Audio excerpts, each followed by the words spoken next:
parole à Maître Altit. Merci, Monsieur le Président.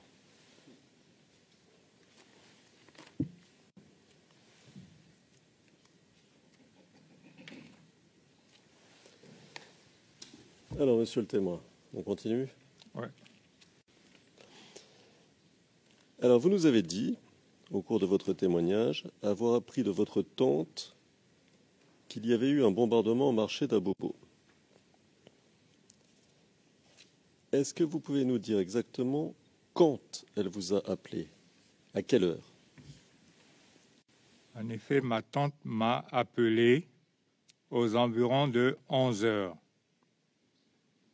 Mais ce n'est pas pour le marché d'Abobo, mais plutôt pour le quartier SOS.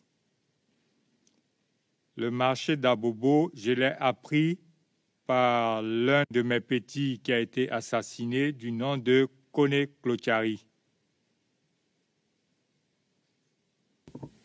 Alors, on va essayer d'éclaircir les choses. Ouais.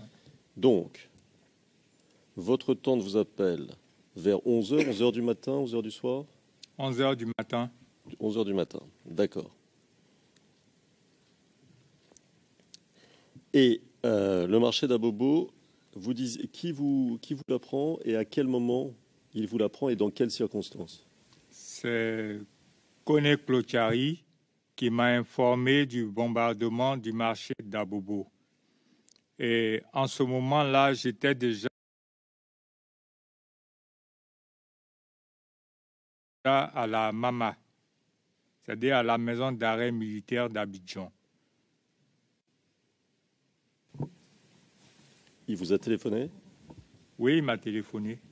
D'accord. Et c'était vers quelle heure et quel jour?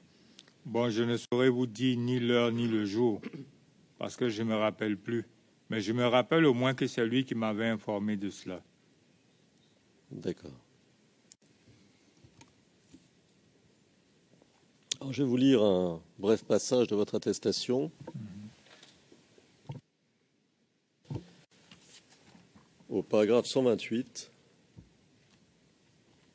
la page 500.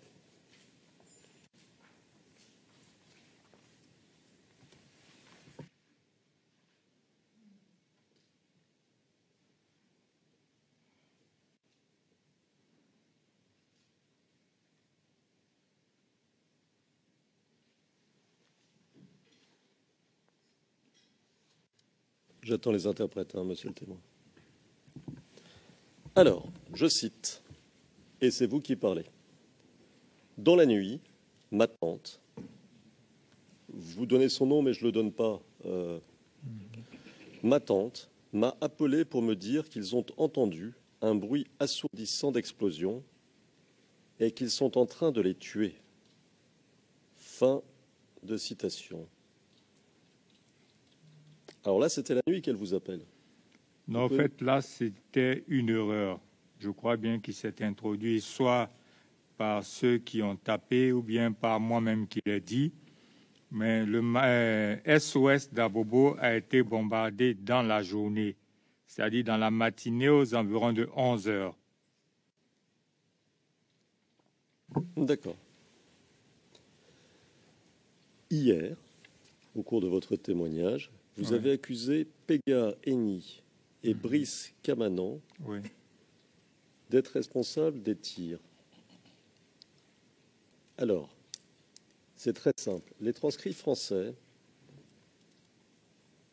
sur ce point, ne sont pas très clairs. C'est-à-dire ce que vous avez dit n'est pas entièrement retranscrit parfaitement. Est-ce que vous pourriez nous dire, maintenant, est-ce que vous pourriez dire à cette Chambre, de manière très simple, pourquoi vous pointez votre doigt vers ces deux personnes?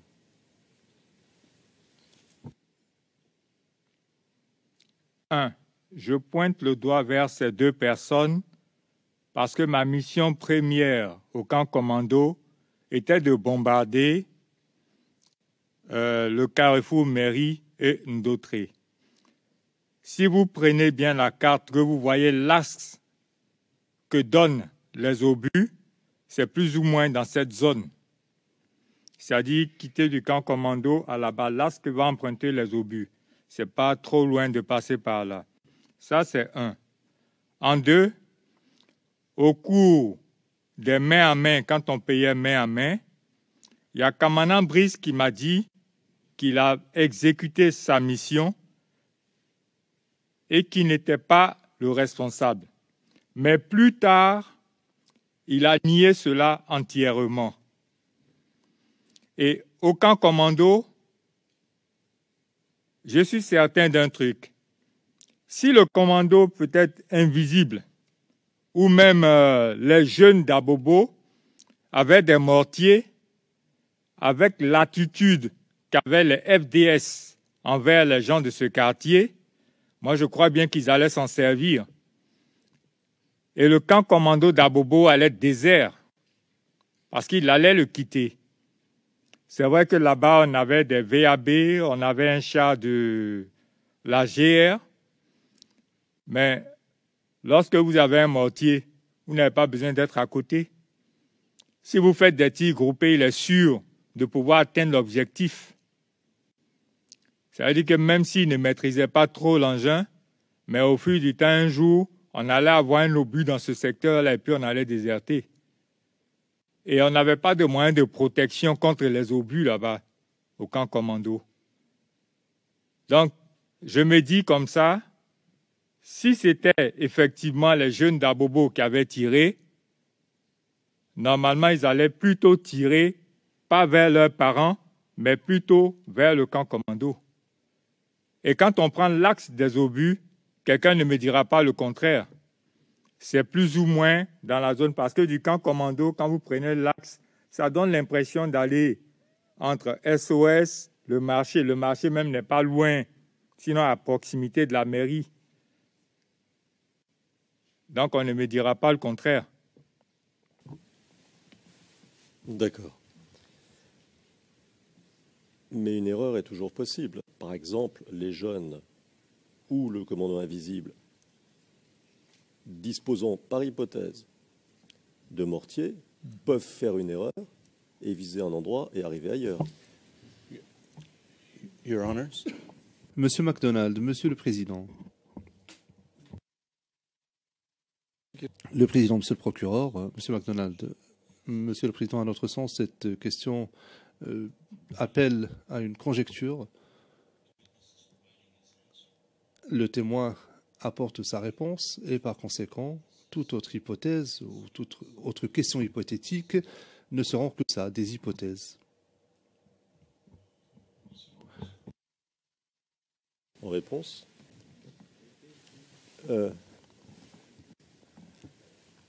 tout est hypothèse. Tout le témoignage du témoin est hypothèse. Tout le témoignage qu'il a donné hier au représentant de l'accusation est hypothèse, puisqu'il n'était pas là. Il dit ce qu'il a entendu, ce qu'on lui a raconté, ce qu'il pense être vrai ou pas vrai. Tout est hypothèse, en particulier en concernant ces bombardements. Et à partir du moment où l'on l'admet comme témoin, on est intéressé par ce qu'il peut dire. Parce qu'il peut dire sur la crédibilité, sur la plausibilité plutôt, de ce qu'il a pu entendre et pas entendre. Le cas du procureur est hypothétique. Le cas du procureur est hypothétique. Et c'est pourquoi on entend des témoins comme celui-ci.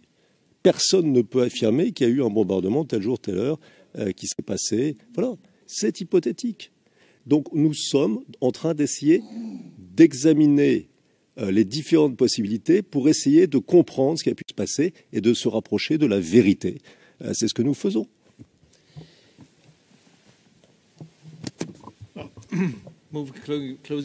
Le juge président. C'est plus proche de la... Enfin, se rapprocher de la vérité, c'est aussi hypothétique. Mais lorsque vous dites que les jeunes... Est-ce que les jeunes ont l'utilisation du commandant invisible, hypothétiquement, pourrait être une erreur? L'obus aurait pu tomber ailleurs. En fait, c'est une question argumentative. Je ne vois pas comment le témoin pourrait répondre à une telle question. C'est pourquoi je vous demanderai de bien vouloir reformuler votre question. Merci.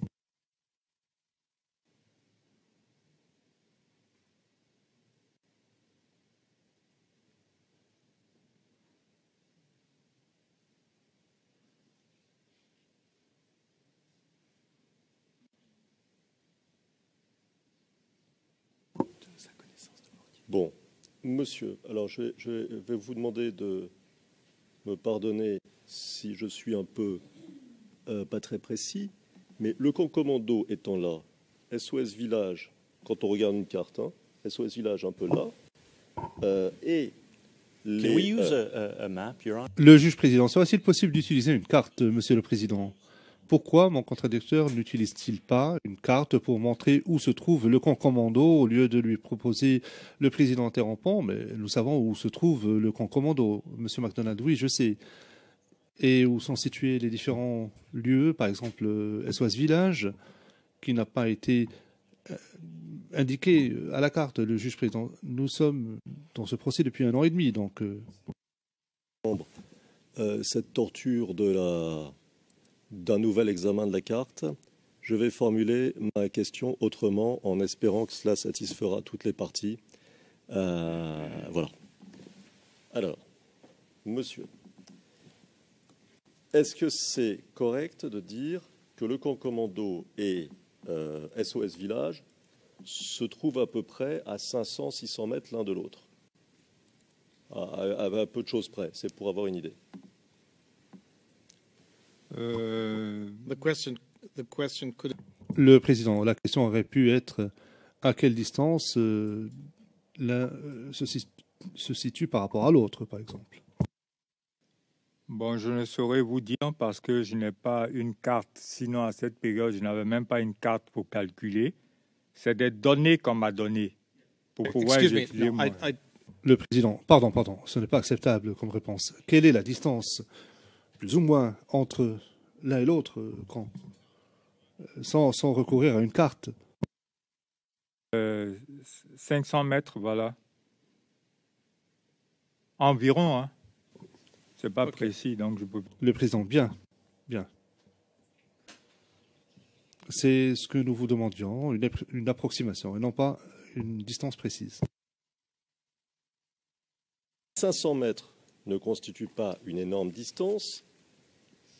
Est-ce qu'il constitue, du point de vue de l'artilleur que vous êtes, une distance de marge d'erreur possible? Quand on tire, vous nous avez expliqué, de manière très claire d'ailleurs, que les mortiers, c'était pas précis, que plus on était près, moins c'était précis, n'est-ce pas? Non, c'est pas ce que j'ai dit. Que c'était pas précis et qu'il fallait des tirs groupés pour espérer atteindre un objectif. On est d'accord? Tout dépendait de l'expérience de celui qui utilisait le mortier. Bon, j'ai retenu que c'était pas très précis. Est-ce que nous sommes dans les 500 mètres, avec les 500 mètres, plutôt dans la marge d'erreur qui peut arriver lors d'un tir de mortier? On peut être dans la marge d'erreur. J'explique quelque chose. Tout dépend du pointage en hauteur. C'est-à-dire, lorsque vous pointez un peu plus, je prends par exemple un objet que vous mettez dans un tube qui doit projeter. Lorsque vous levez un peu plus le canon, vous êtes d'accord avec moi que par rapport au canon un peu plus incliné, la distance ne sera pas la même. Parce que le projectile ira à la même vitesse, mais la distance ne sera jamais la même. Si vous voulez, on peut essayer. Vous prenez un bout de papier que vous lancez en l'air directement à la descente et le bout de papier que vous allez lancer de manière oblique, les deux n'auront pas les mêmes distances. Bon, et ce qui est vrai pour un obus éventuel lancé du camp commando, la marge d'erreur, est vrai par définition pour un obus éventuel lancé par un groupe qui attaque le camp commando, que ce soit commando invisible ou autre. Est-ce que c'est vrai? Bon, la marge, quand vous me posez la question de savoir si c'est vrai, j'ai un peu du mal à vous répondre. Mais je suis convaincu d'un truc. Si les jeunes d'Abobo avaient des mortiers, vous êtes sûr que les FDS qui partaient, tiraient partout, avaient commis beaucoup d'exactions au niveau d'Abobo, on les aurait laissés là, continuer de commettre des exactions. Parce que tirant tout le long du chemin jusqu'au camp commando, Vous savez ce qui se passe? Il y a eu des balles perdues qui ont pris des hommes, qui n'ont pas pris des hommes. Sous l'effet de la colère, les jeunes pouvaient utiliser ces mortiers-là dans cette zone. Mais je sais au moins que ces jeunes-là, les armes qu'ils ont eues sont les armes qu'avaient les brigades de gendarmerie et choses qu'on appelle les commissariats. Et les brigades de gendarmerie et les commissariats ont pour rôle de sécuriser la population. Vous n'allez pas prendre des armes de guerre pour aller sécuriser une population. D'accord. D'accord. On a bien compris. Merci.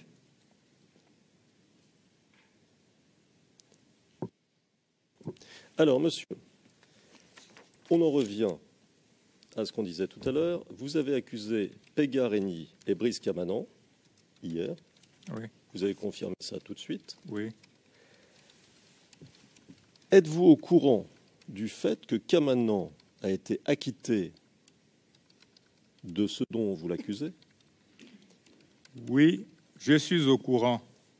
Mais moi aussi, je vais vous apprendre quelque chose. Attendez. Laissez-moi continuer ma question. Vous pourrez vous exprimer ensuite. Oui. Et je ne vois pas là où il y a, et je ne vois pas où il y aurait objection ici. Monsieur MacDonald, avant que le témoin, le président, Monsieur MacDonald, avant que le témoin ne réponde à cette question, Monsieur le Président, l'accusation souhaiterait soulever une objection relative à la question même. Nous pouvons en débattre devant le témoin, cela ne pose pas de problème. Évidemment, mon contradicteur pourra terminer ses questions, mais avant que la réponse ne soit apportée, j'aimerais préciser que nous avons une objection. Le président, mais la question a déjà été posée, non?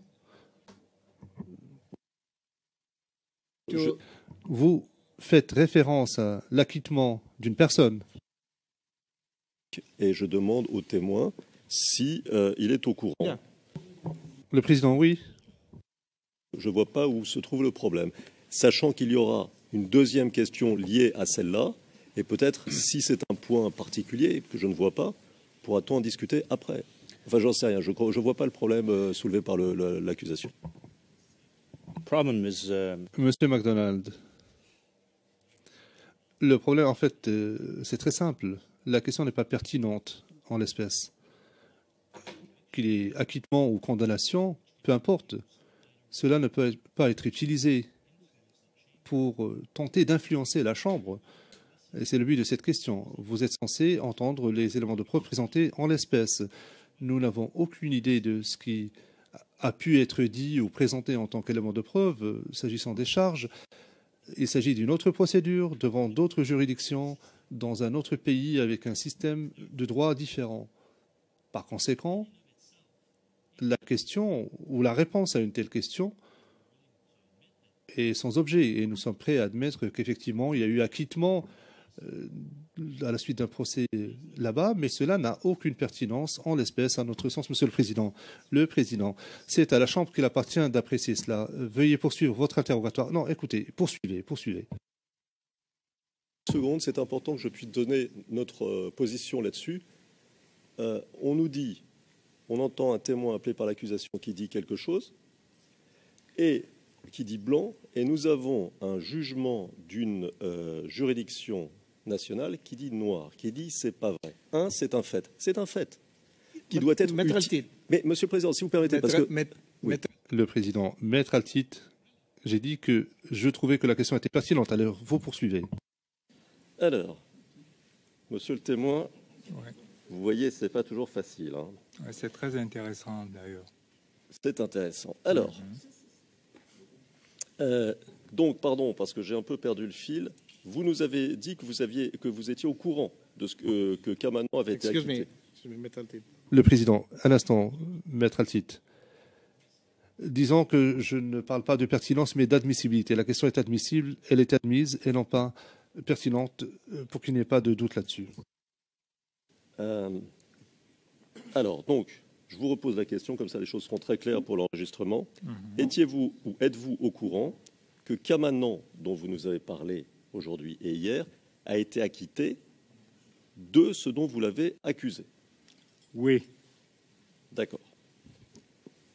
Deuxième partie de la question.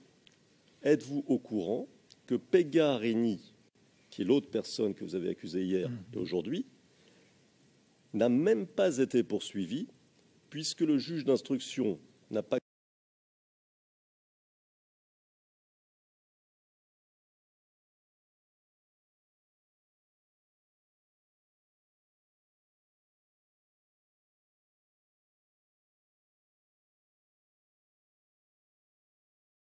Fait, n'est-ce pas? Mais le jour où Kamanan Brice était jugé, après qu'il soit acquitté, quand je suis arrivé à Bobo, chez mon oncle, les habitants qui étaient là m'ont dit « Tu nous as trahis ». Je leur ai demandé « Mais pourquoi ?» On dit « Mais tu étais où au procès ?»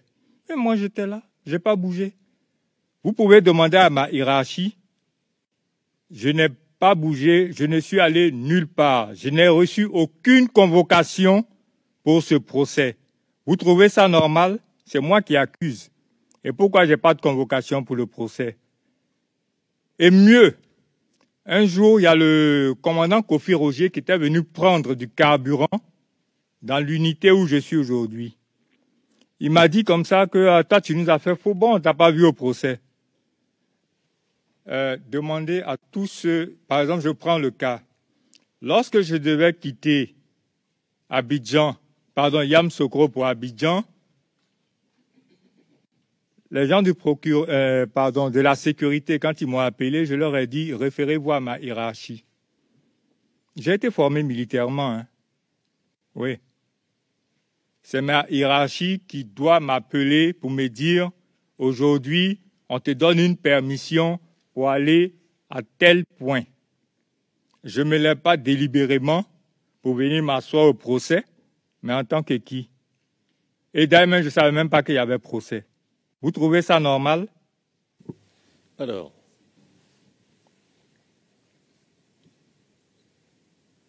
je vais vous montrer un document. La référence, c'est CIV D15 0004 0097.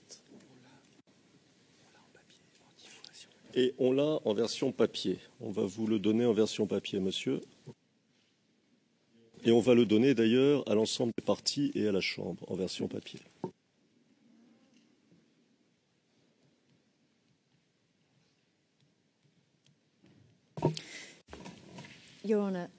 Madame Pack, objection, Monsieur le Président. Le Président, vous soulevez une objection concernant quoi? Madame Pack, l'utilisation de ce document, vous allez savoir de quoi il s'agit. Il s'agit d'un jugement judiciaire. Le juge président. Non, non. J'ai déjà tranché. J'ai déjà statué là-dessus. S'il s'agit d'un jugement public, c'est un document public. Alors je ne vois pas pourquoi il ne doit pas être admis. Madame Pack, non, il ne s'agit pas d'admissibilité. Il s'agit simplement de montrer au témoin un document juridique et lui demander de l'interpréter. Le juge président, mais vous anticipez, nous ne savons pas quelle sera la question. Attendons d'abord d'entendre la question. Et pour ce qui est de l'exploitation du document comme tel, je ne vois pas en quoi cela ne devrait pas être autorisé. Nous allons voir quelle sera la question.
Alors, monsieur le témoin, est-ce que vous pouvez, s'il vous plaît, vous avez le document devant vous? Oui, j'ai le document. Parfait. Est-ce que vous pouvez, s'il vous plaît, aller à la page qui est notée 0100? Vous voyez, c'est la 4e page du document.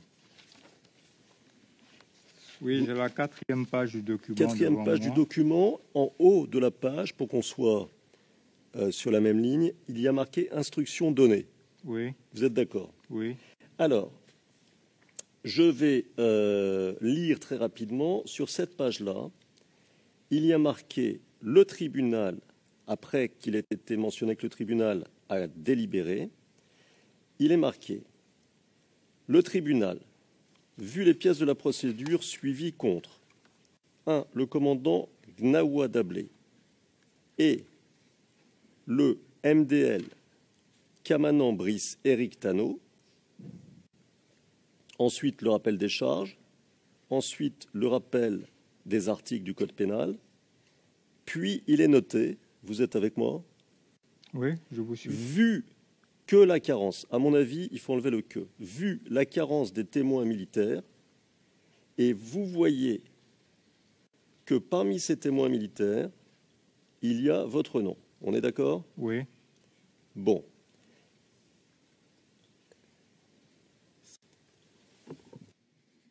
Oui, et il est précisé, monsieur, et c'est le plus important, ces témoins militaires cités par le parquet. Donc ça veut dire que dans le jugement, il est rappelé que ces personnes dont vous avez été régulièrement cités.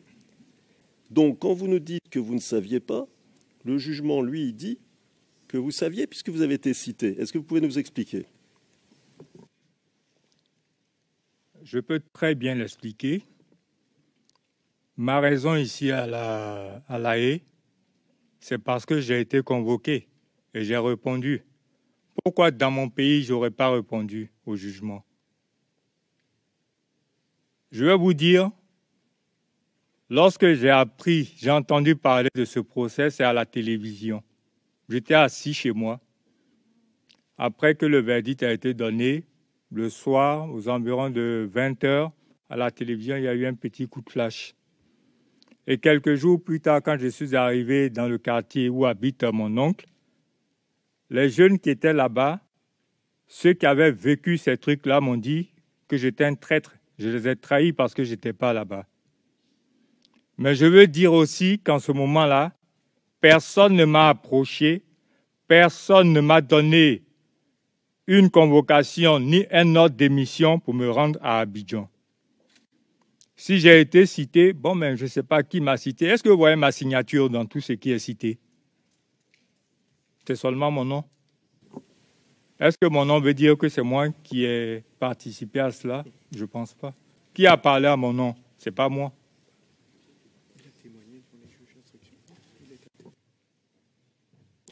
Vous avez, monsieur, est-ce que vous avez été interrogé par les juges d'instruction ivoiriens? Bon, je ne sais pas exactement qui vous appelez juge d'instruction, mais je sais que j'ai été auditionné par le commandant Roger. Ça, au moins, je sais ça. Dans le cadre d'une procédure judiciaire? Oui, dans le cadre du bombardement d'Abobo. Et c'est même pas une fois. Mais le jour même du procès, je n'étais pas là. Vous avez été auditionné dans le cadre d'une procédure judiciaire? Oui. D'accord.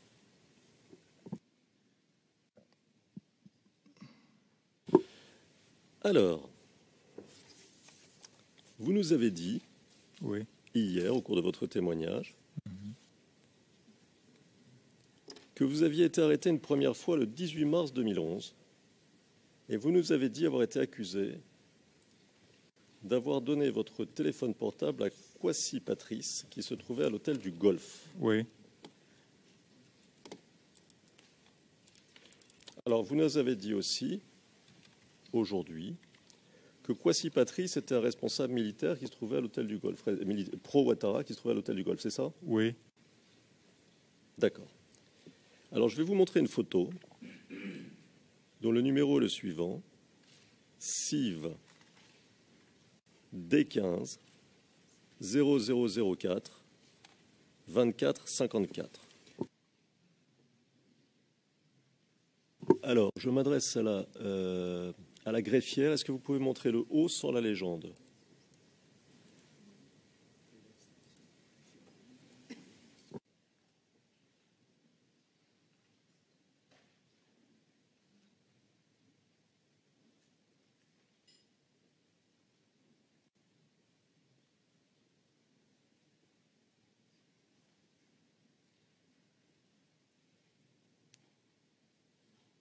Vous voyez la photo, monsieur? Oui, je vois bien la photo. Vous pouvez me dire qui sont les deux personnes? Je vois le colonel Kwasi Patrice et le président Alassane Dramane Ouattara se saluant. D'accord.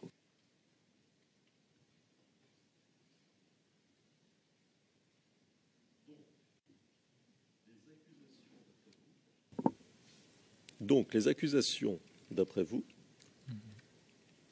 portées contre vous, étaient uniquement d'avoir donné votre portable à Kwasi et non pas d'avoir saboté les véhicules du Baza. C'est ce que vous nous dites. En ce moment, personne, jusqu'à ce que je... Allô? Est-ce qu'on m'entend? En ce moment, personne ne pouvait savoir ce que j'avais fait. Peut-être que moi-même, volontairement, je l'ai dit. Maintenant, moi, à mon niveau où je suis assis là, est-ce que vous pouvez porter mes verres à votre distance? Je ne pense pas. Donc, étant au Golf Hotel, si je ne suis pas là-bas, ce n'est pas possible que je lui donne mon téléphone. Et c'est ce pour lequel j'ai été accusé. Seulement ce pour lequel j'ai été accusé.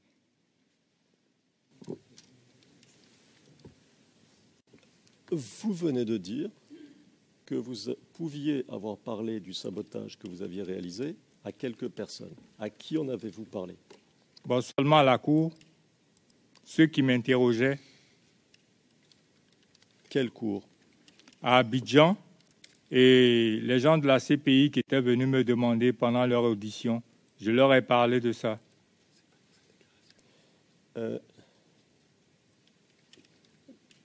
Je vais vous poser une question. Il me semblait avoir compris de votre témoignage que vous en aviez parlé au colonel Kwasi, puisque c'était ensemble que vous aviez réfléchi au meilleur moyen d'immobiliser les véhicules. En effet, c'est au colonel Kwasi à qui j'en ai parlé. Parce que ces 12-7 servaient plutôt à tuer les gens du Nord. Et moi, moralement, je me suis donné une mission. Trouver les voies et moyens pour arrêter ça. D'accord. Ça, vous nous l'avez déjà dit. Merci. Vous avez parlé de vos motivations. Là, j'essaie de prendre un autre aspect de la chose. Alors, la question est simple. C'est pourquoi vous avez été arrêté et pourquoi vous avez été éventuellement poursuivi. Oui. Est-ce que vous avez commis d'autres sabotages que rendre inopérationnels ces véhicules? Non.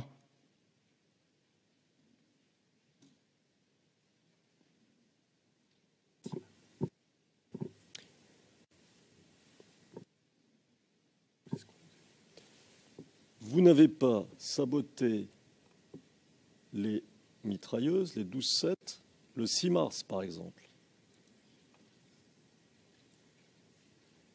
J'ai bien dit que j'ai eu à saboter des 12-7. Mais quand vous me parlez du 12 mars, en effet, je n'ai pas cette date en mémoire.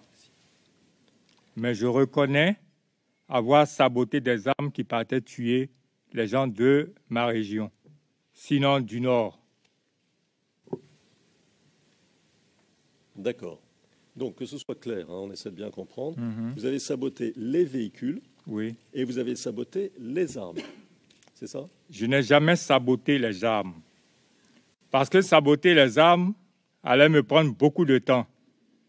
Voyez-vous prendre du sel, le mettre dans un réservoir et démonter toute une arme pour pouvoir en faire quelque chose. Selon vous, qu'est-ce que vous allez choisir? Le plus rapide moyen, c'était de prendre du sel, mettre dedans, c'est tout. D'accord. Alors, ce sabotage a été discuté, décidé, si je vous comprends bien, avec le colonel Kouassi. Oui. Oui. Oui. Qu'est-ce que le colonel Kouassi vous a demandé d'autre? Il ne m'a rien demandé d'autre. Seulement, chose qu'on appelle la mission support Boué 2. D'aider nos frères. D'accord. Alors, je vais lire votre attestation. Ouais. C'est toujours la même. C'est le paragraphe 119.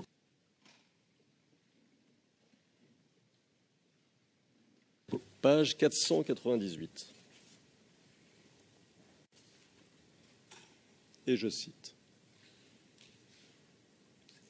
Et c'est vous qui parlez, monsieur. Patrice Kouassi est un colonel. Il est baoulé. Oui. On se connaît depuis 1993. Oui. Il était le chef du corps de Baza avant Dadi. Oui. Il m'a appelé du Golf Hotel Oui. parce qu'il voulait que je lui donne des informations sur les mouvements de l'armée. Ça aussi, oui. Patrice Kouassi travaille actuellement au ministère de la Défense. Fin de citation. Donc là, vous dites qu'il vous a appelé parce qu'il voulait que vous lui donniez des informations sur les mouvements de l'armée. Vous confirmez? Mais en ce moment, il n'était pas au ministère de la Défense, il était déjà au Golf Hotel. Et c'était concernant les mouvements du Baza. Alors, pour que ce soit clair, donc il vous a demandé Oui. de lui faire un rapport régulier, je suppose, sur tous les mouvements du Baza, c'est ça? Ce n'est pas un rapport régulier, mais soit quand moi je dois effectuer une mission, il m'avait demandé au moins de lui dire pour qu'il puisse me donner des conseils. Et en plus de ça, souvent il y avait des missions nocturnes que nous, on n'avait pas droit de participer. C'est-à-dire Dadi prenait ce qu'on appelait le contingent blé goudé et puis il sortait nuitamment. Donc, quand j'apercevais cela quelquefois, je pouvais l'appeler pour le lui dire.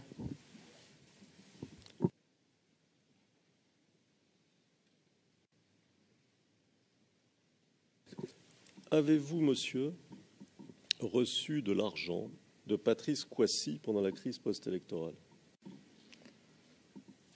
Il m'a fait un transfert d'unités, c'est-à-dire des recharges. Mais l'argent physiquement, je ne l'ai pas reçu.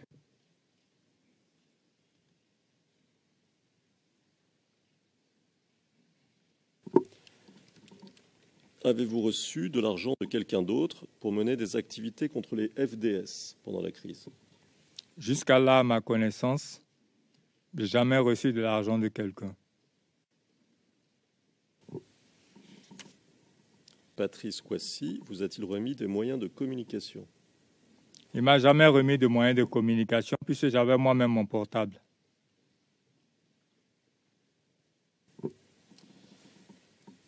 Est-ce que vous connaissiez d'autres saboteurs? Moi, je connais mes missions, je ne connais pas pour les autres. Peut-être qu'il y a d'autres aussi qui s'étaient engagés, là, je ne sais pas. Mais tout compte fait, on avait tous un objectif. Réduire au maximum les dégâts de notre côté. C'est-à-dire réduire au maximum les tueries de notre côté. Nous avions tous un objectif. Vous voulez parler de vous et d'autres saboteurs. C'est bien ça? Je ne sais pas ce que vous appelez d'autres saboteurs, mais je parle de moi. Les autres, ils ont leur ambition. Quelqu'un qui se lève pour dire, bon, ben, parce qu'on a tué telle ou telle personne et ça a été tel engin, je ferai ça. Ce n'est pas moi qui lui donne le conseil, ce n'est pas moi qui vis avec lui, ce n'est pas moi qui le motive, donc je ne sais pas. Moi, je sais ce que moi j'ai fait. Je vais présenter les choses un tout petit peu autrement. Ouais. saviez-vous s'il y avait d'autres militaires comme vous qui tentaient d'empêcher les mouvements des troupes du Baza, qui donnaient des informations à leurs contacts, à des contacts qui se trouvaient au Golfe, par exemple? Ben, vous me demandez un peu trop. Je ne suis pas les autres, je suis moi-même.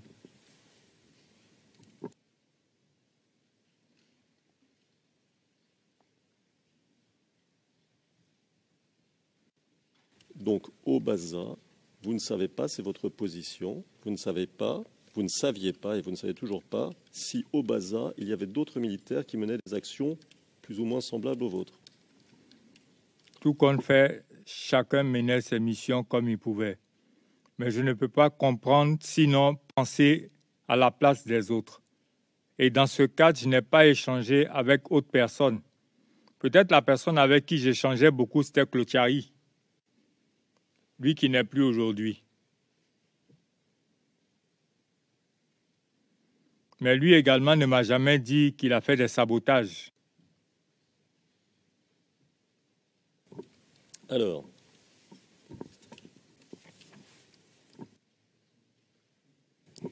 vous nous avez dit hier Oui. que vous étiez rendu au Golf Hotel Oui. avec un dénommé Ouattara. Babaï. Babaï Ouattara, vous vous souvenez? Oui. Bon. Et je crois me souvenir que vous nous avez dit qu'il était militaire. Oui, il est militaire. Il demeure militaire. Il est toujours militaire. Oui. À quelle unité était-il? Il était du Baza.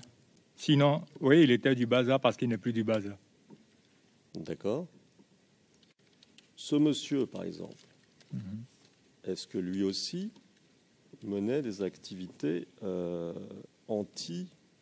des activités pour essayer de saboter les mouvements du Baza, donner des informations sur les allées et venues des membres du Baza, etc. C'est ce que je dis. Vous me demandez un peu trop. Moi, je connais les missions que j'ai faites. Mais les missions des autres, appelez-les, demandez-les. Ils sont mieux placés pour vous le dire.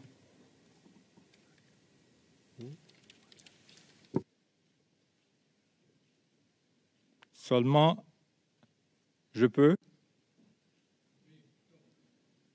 Seulement, ce que je sais, c'est que c'est Ouattara Babaï qui m'a appelé pour me dire que le blocus du Golf Hotel avait été démantelé.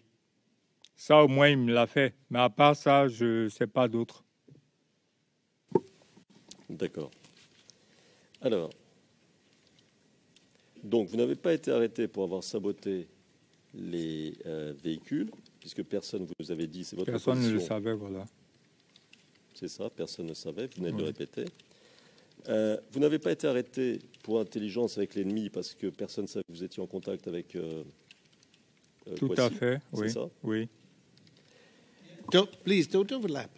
Le président, s'il vous plaît, faites attention de ne pas parler en même temps. Veuillez parler l'un après l'autre.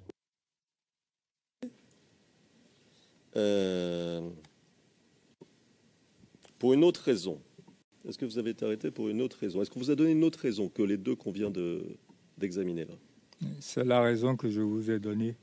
La raison me dit que j'ai remis mon portable au colonel Kouassi Patrice, qui lui, à son tour, a menacé Pega Eni. Moi, j'étais à Kwedo, lui, il était au Golf Hotel. Je ne sais pas comment c'est possible. D'accord. Alors, je vais vous lire votre déclaration. C'est le paragraphe 35, page 487. 487.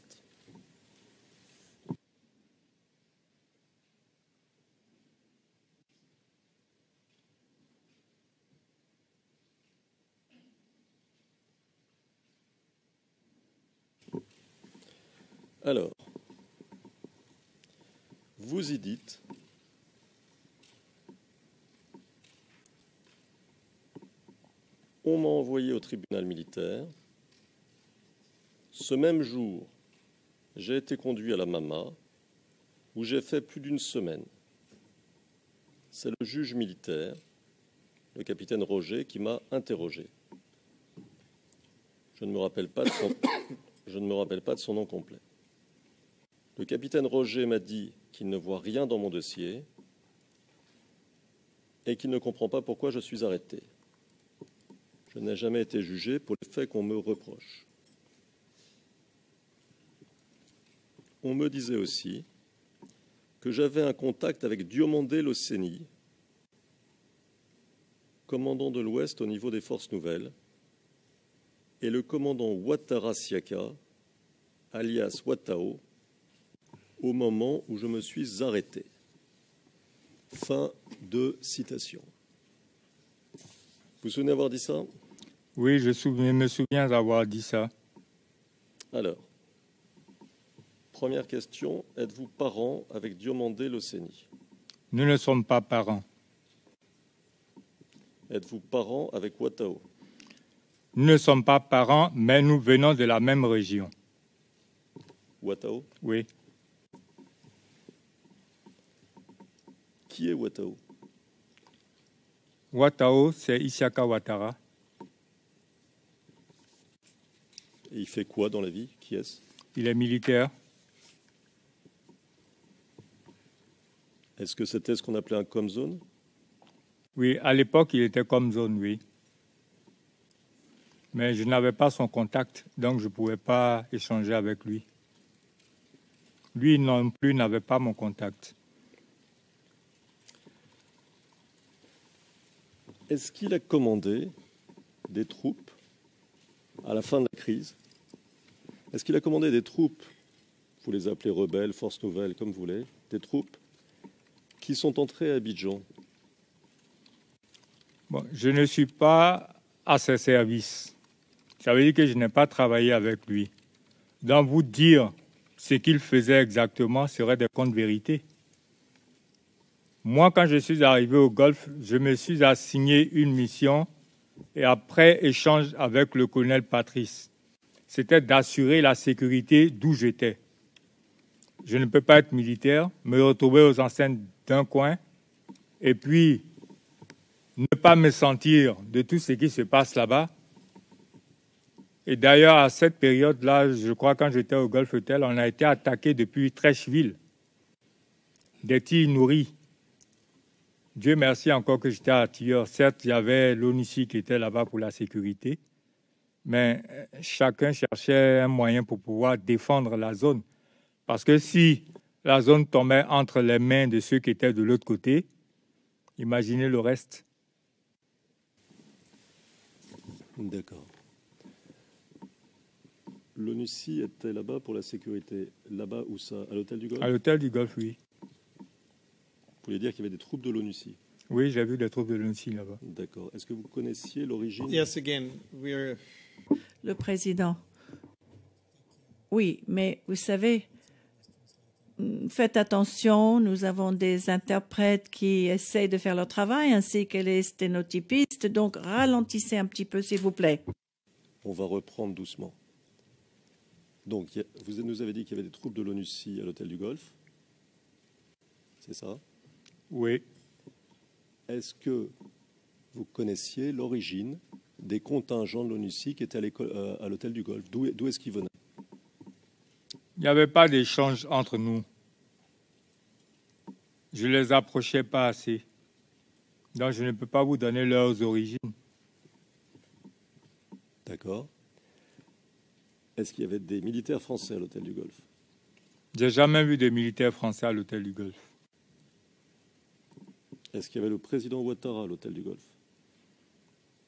J'ai appris qu'il était à l'hôtel du Golfe, mais moi-même, je ne l'ai jamais vu. Est-ce qu'il y avait Ouattao à l'hôtel du Golfe? Je l'ai vu 1 ou 2 fois à l'hôtel du Golfe, de passage. On s'est même salué, et puis il est parti, puisqu'on se connaît bien. Il y avait beaucoup de passages à l'hôtel du Golfe? Beaucoup de passages, c'est-à-dire? Beaucoup de gens qui venaient, qui repartaient, etc. Oui, après l'arrestation du président Gbagbo, il y avait beaucoup qui rentraient et sortaient. Il y avait même des gens qui venaient saluer leur famille qui avait été bloqué par le blocus durant tout ce temps. D'accord. À propos du président Gbagbo, est-ce qu'il a été conduit à un moment à l'hôtel du Golfe?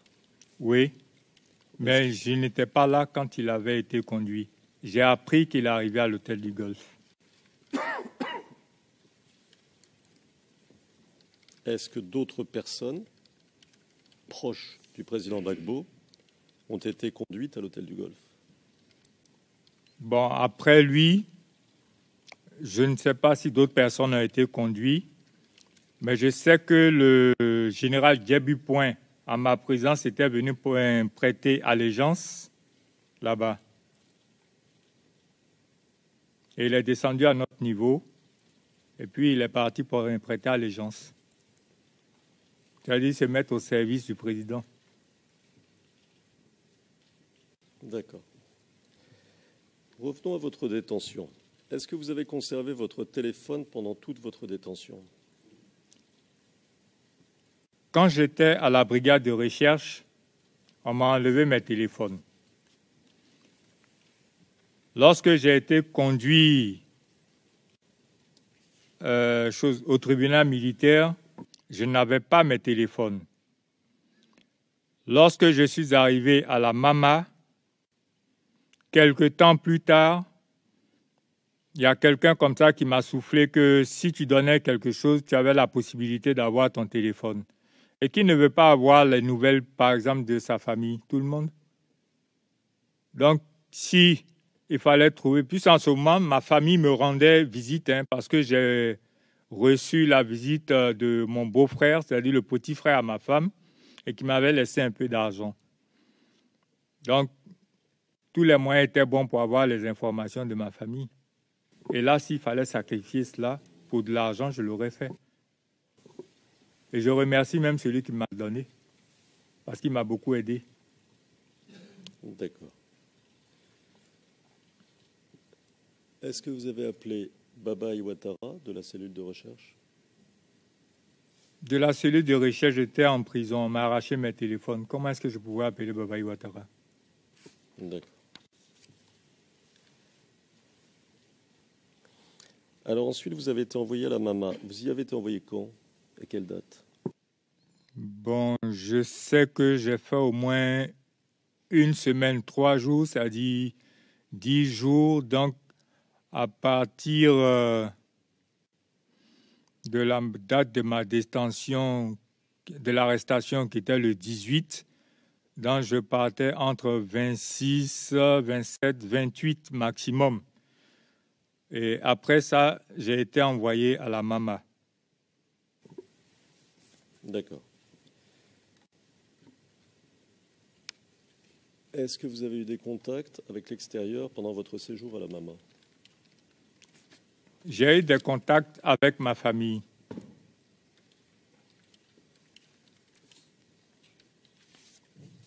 Puisque j'ai trouvé un moyen pour pouvoir avoir mon téléphone, il était normal que je sache un peu ce qu'est devenu ma famille.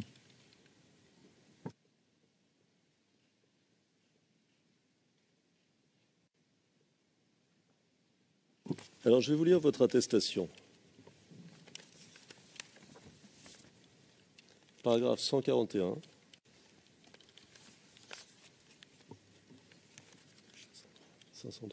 Page 503.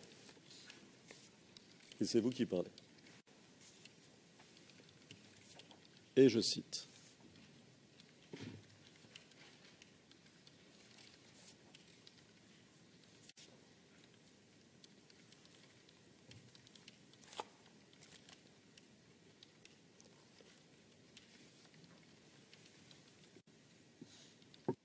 J'attends les traducteurs. Ils sont prêts. Alors, je vous cite, monsieur, d'accord? Étant encore à la Mama, Koné Clotiari m'avait rapporté au téléphone que 2 obus ont été tirés à Abobo. Dans la prison à la Mama, je me suis arrangé avec les gardiens de la prison d'avoir mon portable avec moi. C'est comme ça que j'ai pu communiquer avec lui. Après l'échange avec Koné Clotiari, Il m'a précisé que 2 obus ont été tirés du camp commando. Je ne sais pas où ils se trouvaient au moment des tirs, mais il devait le savoir parce que lorsqu'il y a un truc à Abobo, tout nordiste cherche à savoir. Koné Clotiari avait ses promos pour le lui raconter. Il peut aussi demander des renseignements auprès d'autres personnes. Je ne me rappelle pas de la date à laquelle j'ai parlé à Koné Clotiari, mais c'était pendant que j'étais en prison à la Mama. Fin de citation. Alors, qui est Koné Clotiari, monsieur?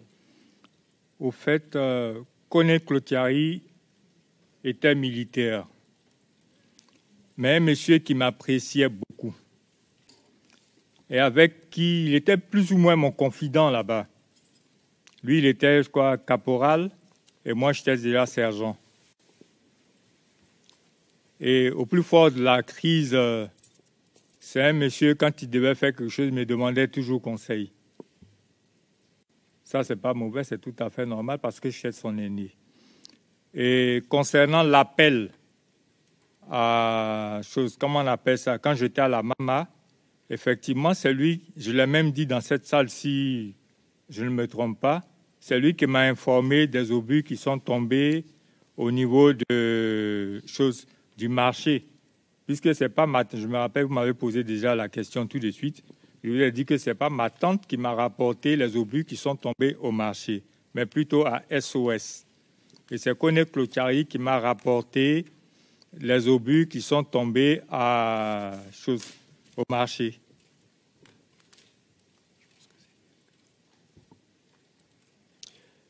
D'accord.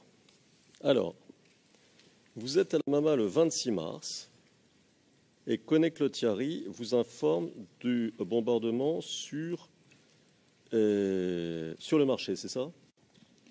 Au fait, ce n'est pas le 26 mars qu'il y a eu bombardement. Il y a eu bombardement avant. Mais moi, je ne savais pas.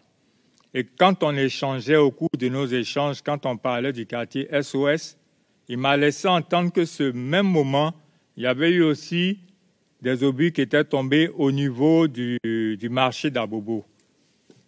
Parce que là, moi, je ne savais pas. J'étais déjà aux arrêts. Donc, c'était des informations peut-être que je ne pouvais pas savoir. D'accord. D'accord.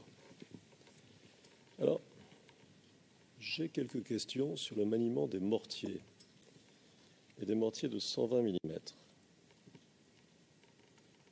Vous nous avez dit avoir suivi une formation sur ces mortiers de 120 mm. Oui. Oui. En quelle année avez-vous suivi cette formation? Si je vous donne l'année, ce ne serait pas exact parce que je n'ai pas vraiment toutes ces années en tête. Mais lorsque je faisais mon CA2, c'est-à-dire le niveau 2, j'ai étudié ces mortiers de 120. Lorsque je faisais parce qu'au Baza, il y avait le bataillon d'artillerie solaire et le BAS qui étaient fusionnés. Et le stage aussi était fusionné. Ça veut dire que ce que les Bassois apprenaient, les artilleurs aussi l'apprenaient. Et ce que les artilleurs apprenaient, les Bassois également l'apprenaient. D'accord. Vous nous avez dit hier que vous aviez effectué quelques tirs d'entraînement au champ de tir. Oui. Si je comprends bien, vous n'avez jamais été en charge de mortiers de 120 mm sur le théâtre des opérations, c'est ça? Sur le théâtre des opérations, c'est seulement au niveau d'Abobo. J'ai été responsable d'un mortier. Sinon, avant cela, c'est au cours des stages. Alors, pour qu'on comprenne bien,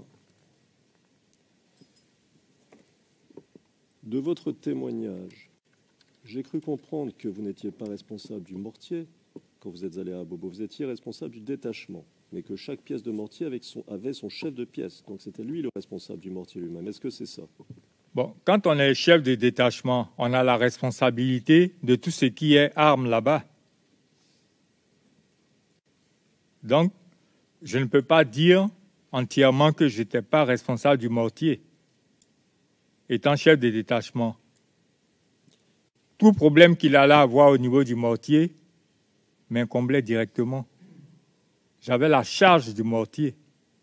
C'est comme j'avais la charge également des gens qui étaient sur les 12-7. D'accord. Est-ce qu'au Baza, il y avait des militaires qui avaient une plus grande expérience de terrain avec les mortiers que vous, plus grande expérience pendant les 10 ans de guerre civile que vous? Oui, quand je prends le cas d'une personne qui a commencé depuis le CP1 tireur au BAS jusqu'au BA1, un exemple, celui qui était directement mon adjoint, qui était Guy Dominique, est d'origine bassois, c'est-à-dire il était du BAS. D'accord. Alors, dans ce cas, pourquoi est-ce vous qui avez été envoyé au camp commando le 3 mars, avec pour mission, d'après vous, d'utiliser des mortiers? Au fait, étant chef de détachement, Guy Dominique était sous mes ordres. Donc, c'est moi qui devais donner les ordres à Guy Dominique d'exécuter. Et moi, j'avais l'appui à Guy Dominique pour l'exécution de son ordre, pour que ce soit parfait. D'accord. Mais de nous deux, celui qui maîtrisait le mieux, puisque lui, il a commencé depuis ses premiers jours dans l'armée, à utiliser cette arme différemment de moi. Mais la responsabilité faisait que c'était moi le responsable. D'accord. Est-ce qu'il existe une distance de tir minimale pour un mortier de 120 mm? Je ne pense pas, mais la distance de tir minimale, vous n'allez pas prendre un obus qui a un rayon d'action de 300 mètres pour le tirer à, je ne sais pas moi, comment on appelle, 200 mètres. Vous-même, là, vous allez mourir. Et à 500 mètres? À 500 mètres, vous êtes déjà à l'abri des 300 mètres. Et avec les maisons et autres, c'est même pas évident que ça arrive à vous. Et à 500 mètres, quand on le dit, c'est à 500 mètres à vol d'oiseau. Ce n'est pas à 500 mètres entre... On connaît un peu tous les ruelles d'Abobo. Hein. D'accord. Maître Altit, I just would like to remind... Président Maître Altit, je vous rappelle donc que vous avez encore 20 minutes. L'heure qui passe, j'ai encore quelques très courtes questions sur ce thème-là. Avec votre permission, j'aimerais les terminer. Ça prendra quelques minutes au plus. Et pour le reste... No, we go to 20. 20 minutes jusqu'à 13h15. Mais c'est ça que je voulais vous dire. Si on vous donne jusqu'à 13h15, vous aurez épuisé le temps qui vous a été alloué. Vous aviez 3 heures, vous y êtes presque. C'est ce que je voulais que vous sachiez. Bon. So, 20 minutes. 20 minutes.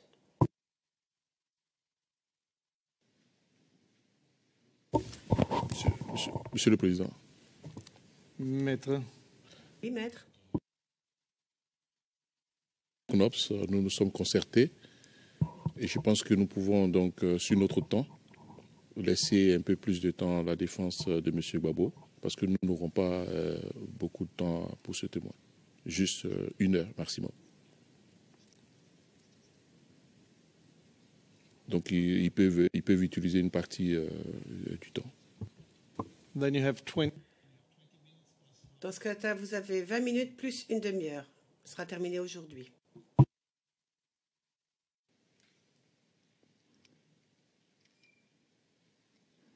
Alors, monsieur, j'aimerais revenir sur une photo qui vous a été montrée hier par la représentante de l'accusation. La référence est la suivante, CIV OTP 0028 0513 R01. R01.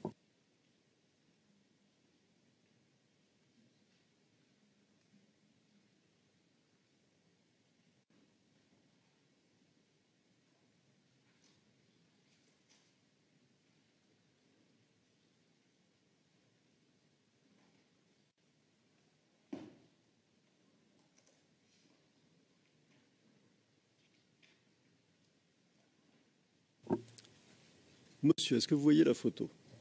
Je la vois très bien. Vous vous souvenez de l'avoir vue hier? Oui. D'accord. Alors j'ai une question toute simple. Est-ce qu'il s'agit d'un obus de mortier de 120 mm, 81 mm ou 60 mm? Il s'agit d'un obus de 120, mais seulement que celui que nous avions était de couleur grise. Ils avaient pratiquement le même format.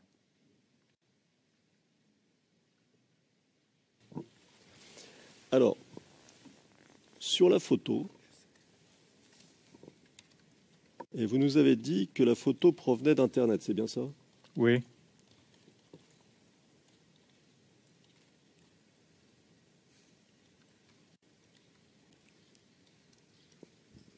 Sur la photo, il y a marqué obus de 120 mm. Est-ce que vous vous souvenez d'où provient la photo, de la source de la photo? C'est Internet, mais est-ce que vous vous souvenez du site ou de... Ici, vous-même, vous voyez une photo sur un drap, sur Internet. Si moi, je vous dis d'où ça vient, c'est une conne vérité.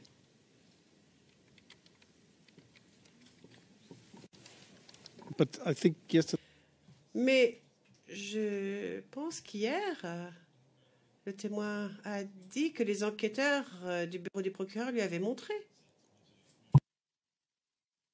Sur là d'où ça venait, ils auraient pu discuter du site ou de l'endroit d'où avait été prise la photo. Enfin, la réponse du témoin est claire.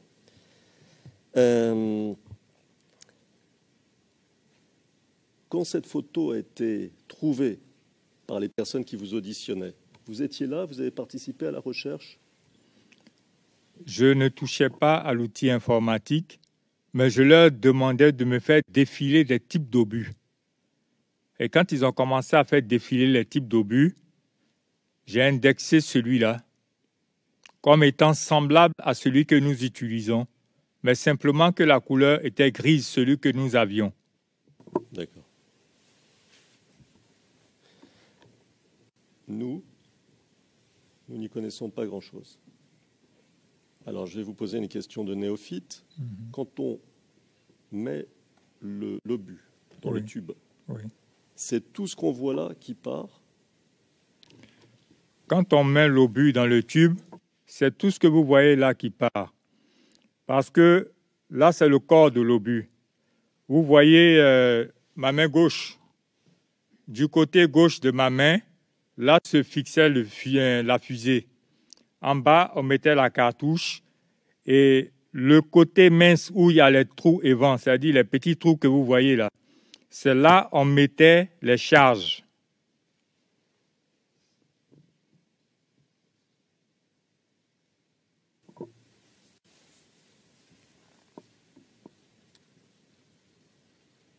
D'accord. Quand le coup part, ça fait du bruit? Quand le coup part, il ne fait pas de bruit. Au fait, ça fait toum à la sortie du tube. Mais c'est où ça va tomber qu'il y a du bruit. À votre connaissance, lorsque l'obus tombe quelque part, est-ce qu'il provoque un cratère? Cratère, ça veut dire? Ça veut dire un trou. Ça dépend du sol. Si c'est sur un sol mou, c'est évident que ça va faire un trou. Mais si c'est sur du goudron ou sur de la terre vraiment ferme, ça va certes faire un trou, mais pas au même niveau que de la terre molle. D'accord. Lorsque l'obus explose, c'est une défragration totale. Donc, tout éclate. D'accord. Il y a quel côté qui va rester?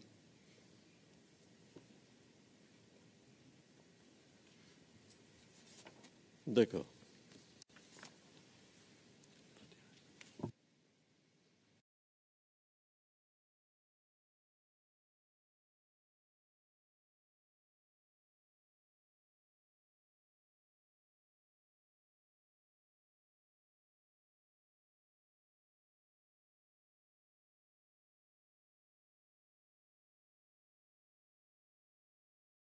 Je ne me rappelle pas de ce nom. Là, ça vous dit rien. Bon, au fait, je ne me rappelle pas de ce nom. Traoré, surnommé Tracteur, un conseiller de Ouattara. Oui, je me souviens de ce nom. Et vous vous en souvenez pourquoi? Est-ce que vous étiez en contact avec cette personne? Cette personne m'a appelé une fois. J'étais avec un militaire qui était au BCS. Et c'est pas sur mon portable qu'il a appelé, il a appelé plutôt sur le portable de l'autre. Et puis au cours de l'échange, l'autre m'a passé le portable et j'ai échangé avec Tracteur. Il voulait quoi, Tracteur? Non, Tracteur m'a dit de me joindre à eux. À eux qui? Bon, Tracteur, physiquement, je ne peux pas vous le montrer parce que je ne sais pas croiser physiquement. Et comme Tracteur est un monsieur du Nord, il appelle mon ami qui est un autre monsieur du Nord en échange, sachant que je viens du Nord, il faudrait qu'on soit plus soudés. Donc, il me demande de me joindre à eux. Mais ça ne veut pas dire que j'ai fait des missions avec lui. D'accord. À eux qui? C'est qui eux? Nous, les nordistes. Le E, c'est mis pour nous, les nordistes. Et il faisait quoi, Tracteur? C'était quoi son travail à l'époque ou son rôle? Je vous dis que je n'ai pas servi avec lui. Je n'ai pas vécu avec lui. Il n'est pas mon ami. Donc, je ne peux pas vous dire son travail. Il y a un monsieur qui vous appelle pour vous engager et vous ne savez pas du tout ce qu'il fait, c'est ça? Il échange avec mon ami qui, lui, à son tour, me passe le portable. Au fait, c'est comme je prends, par exemple, les Blancs qui se trouvaient à Abidjan en ce moment-là. Le meilleur moyen pour ne pas se faire prendre, c'était d'être solidaire. Quand vous voyez votre ami blanc, si vous avez la possibilité de le mettre en sécurité, vous le faites. Si vous avez un moyen pour lui frayer un chemin, vous le faites. C'était un peu comme ça. C'est pas dire que Tracteur me demandait de faire des missions extra. Non, c'est pas ce qu'il m'a demandé. D'accord. Il vous a demandé de vous joindre à eux. Eux, oui. C'était les pro-Ouattara? Je dis bien les nordistes. Parce qu'il ne m'a pas parlé de Ouattara. Je ne sais même pas s'il connaît Ouattara ou pas. D'accord. Et qu'est-ce que ça veut dire matériellement, se joindre? Ça veut dire participer à des réunions? Ça veut dire échanger des informations? Ça veut dire quoi? Bon, participer à des réunions, je n'ai jamais participé à des réunions avec lui. Me joindre à eux, lorsque une population est persécutée, le seul moyen de pouvoir se défendre, c'est de s'unir, n'est-ce pas? Moi, je crois que c'est ce qu'il voulait me dire. Et votre ami officier qui était là, c'était qui? Mon ami n'était pas officier, il était plutôt sous-officier, comme moi. Si je ne me trompe pas, il est encore sergent-chef comme moi. Et son nom? Je ne me rappelle plus très bien de son nom, hein, parce qu'on n'était pas amis proches. Il y a quand même très longtemps, on ne s'est pas vus. Je peux dire même que depuis 2003, je ne l'ai pas revu jusqu'à aujourd'hui. Le capitaine de gendarmerie Nico, ça vous dit quelque chose? Nico? Non.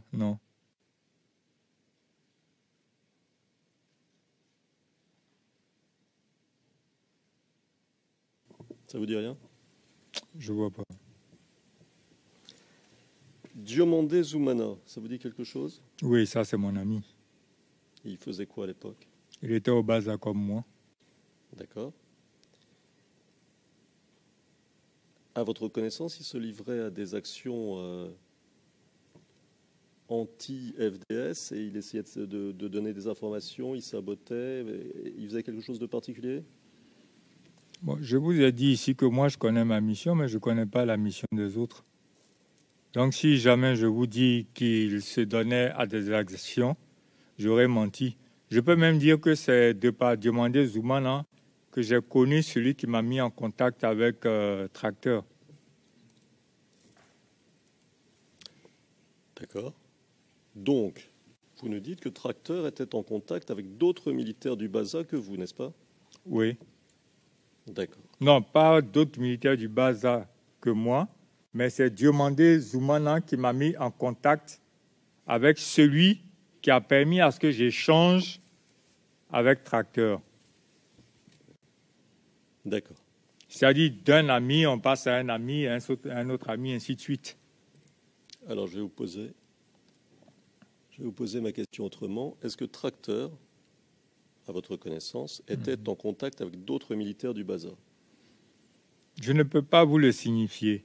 Parce qu'au moment où j'échangeais avec Tracteur, Diomandé Zoumana n'était pas là.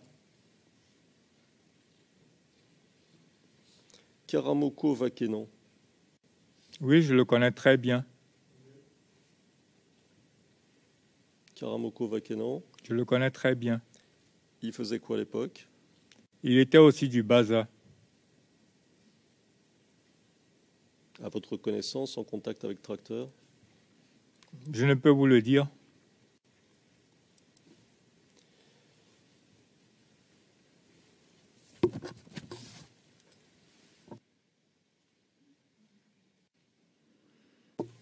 Minafé Koulibaly.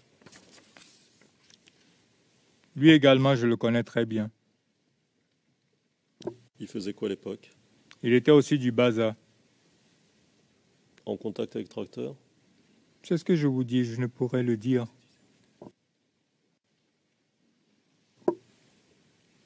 À votre connaissance, est-ce qu'il s'est livré à des actes de sabotage, Minafé Koulibaly? Bon, peut-être si vous-même me l'apprenez, hein, parce que je n'arrête pas de vous répéter que je ne sais pas ce que les autres ont fait.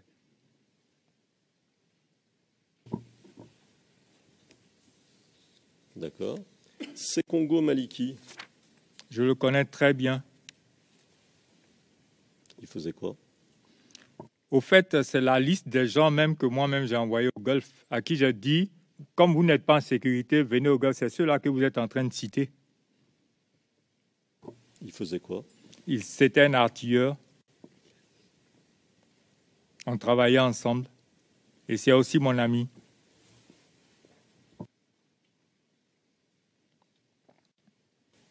Cette liste dont vous parlez, vous l'avez toujours? La liste des gens que j'ai envoyés au Golf Hotel, moi, je n'avais pas besoin de faire des listes. Si tu me dis que tu n'es pas en sécurité, je te dis qu'ici, on peut être en sécurité, il faut venir. Et si tu es en sécurité, Dieu merci, parce qu'au moins, je t'aurais sauvé la vie. Puisque le chef de corps lui-même, il était déjà parti. Donc, qui gérait le bazar? Personne.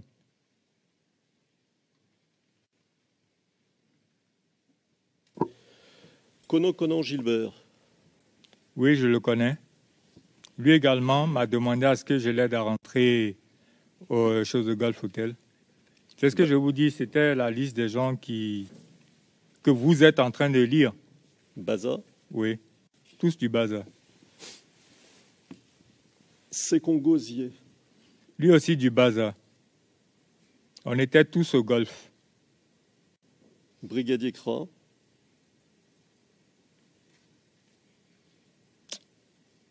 Je ne vois pas trop son visage. Je vais vous aider, je vais vous rafraîchir la mémoire. Oui. Est-ce que si je vous dis le frère de Conan Conan, ça vous aide?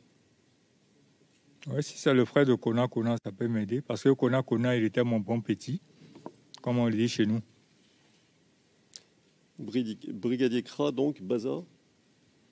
Bon, je ne peux pas vous dire exactement s'il était du Baza ou pas, mais si il est le frère de Conan Conan, c'est que je le connais. Le sergent Koulibaly Lanzeni. Koulibaly Lanzeni, il était aussi, je crois, du Baza. On appelait Koulibaly Loseni. Loseni. Yin Xie. Ainsi, on dirait qu'il était plutôt un gars du bébé, on dirait. C'est du bataillon blindé. Mais là, c'est pas moi qui lui ai dit de venir. C'est qui? Bon, je sais pas. Et le colonel Doumbia. Le colonel Doumbia, je l'avais trouvé au Gulf Hotel. Et selon les dits, on dit que c'était les premiers... Attendez, hein. Colonel Doumbia, non, je ne l'ai pas trouvé là-bas. Je crois que c'est lui qui est le commandant des forces spéciales aujourd'hui. Celui que je connais s'appelle Aboulaye, mais il était capitaine, que j'avais trouvé là-bas. Mais je connais également le colonel Doumbia.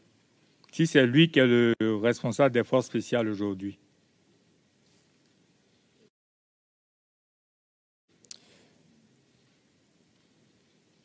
Alors, je vais vous poser une question générale, un peu différente des questions précédentes, mais comme ça vous donnera l'occasion de répondre. Est-ce que parmi tous ceux que j'ai cités, à votre connaissance, certains se sont livrés à une activité de sabotage ou d'espionnage en faveur des forces pro-Ouattara pendant la crise? Il se peut, mais pas avec moi. À part Clotiari. M. Clotiari, lui, m'informait. Alors lui, quel était son rôle? Son rôle, il était du Baza. C'était un brigadier. En fait, c'est un jeune qui m'admirait beaucoup. Donc, pas que dire son protégé, c'est trop dire, mais j'étais plus ou moins son confident, son conseiller, voilà. D'accord.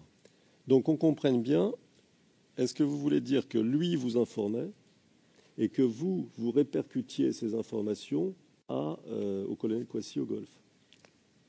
En fait, c'est pas il peut m'informer pour une situation quelconque. C'est comme, par exemple, Babaï qui m'a appelé pour dire que le blocus a été levé. Dès que j'ai eu l'information, comme de l'autre côté, il y a des gens du Baza, des gens du Golf Hotel, où je connais Kouassi Patrice, je lui ai porté l'information comme ça. D'accord. Mais je n'agissais pas en tant qu'agent de renseignement. D'accord. Monsieur le Président, je crois que nous pouvons arrêter là. Et je ne dépasserai pas le temps que vous m'avez alloué. Le Président, oui. Nous allons faire la pause déjeuner. Nous reprendrons à 14h45. On vous donnera une demi-heure qui vous a été gentiment octroyée par la défense de M. Blégoudet. Je tiens aussi à prévenir le bureau du procureur. J'aimerais savoir s'il y aura... Je leur demanderai s'il y aura des questions supplémentaires ou pas après que la défense Blégoudet ait posé ces questions. Mais ce qui serait bon, c'est qu'on termine aujourd'hui. Merci. La séance est levée. Nous reprendrons à 14h45.